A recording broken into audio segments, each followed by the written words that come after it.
অসম মুলুকত জন্মগ্ৰহণ কৰা উজ্জ্বল নক্ষত্ৰ স্বৰূপ সংগীত জগতৰ সদ্য প্ৰয়াত জুবিন গাৰ্গ নামৰ এটি জীৱ আত্মা এই সংসাৰ এৰি বৰ্তমান অনন্ত ধামলৈ গতি কৰিল। তেওঁৰ মৃত্যু হৈছিল এই মাহৰ ইংৰাজীৰ 18 তাৰিখে আৰু খবৰটো আহিছিল 19 তাৰিখৰ দিনা, বা মৃত্যু 19 তাৰিখৰ দিনাই হওক বা 18 তাৰিখৰ দিনাই হওক, আমি অসম মুলুকৰ বাপাইসকলে গম পাইছিলোঁ যে 19 তাৰিখে তেৰাৰ বিয়লি 2 বাজি কিমান মিনিটত মহাপ্ৰয়াণ হৈছে। আৰু সেই দিনাৰ পৰা আৰম্ভ কৰি অসম মুলুকত সোণাপুৰত তেৰাৰ অন্ত্যেষ্টিক্ৰিয়া সম্পন্ন হোৱালৈকে 23 তাৰিখ সৰ্বমুঠ 4 দিন সময় লাগিছে।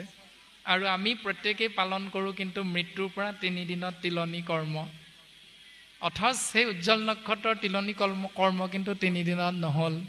কাৰণ আমি বুজি পাম যে তিলনীও বা এনেধৰণৰ কৰ্মবিলাকো যে আমাৰ ধৰা বন্ধা কিবা এটা নিয়ম আছে 3 দিনত কৰিবই লাগিব, এনেকুৱা কোনো ভাগৱত শাস্ত্ৰে আমাক ক'তো এবাৰো কোৱা নাই।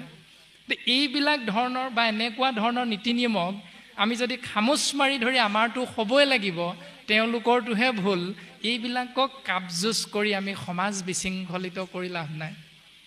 জীৱাত্মা অনন্ত ধামলৈ গতি কৰিছে, তেওঁৰ সদগতিৰ অৰ্থে আপুনি আমি তেওঁৰ ভাল পোৱাৰ খাতিৰত আমি পৰম পুৰুষ প্ৰভু ভগৱন্তৰ চৰণত তেওঁৰ হৈ ভগৱন্তৰ নিৰ্গুণ নামেৰে মাত্ৰ সেৱা নিবেদন কৰিব লাগে।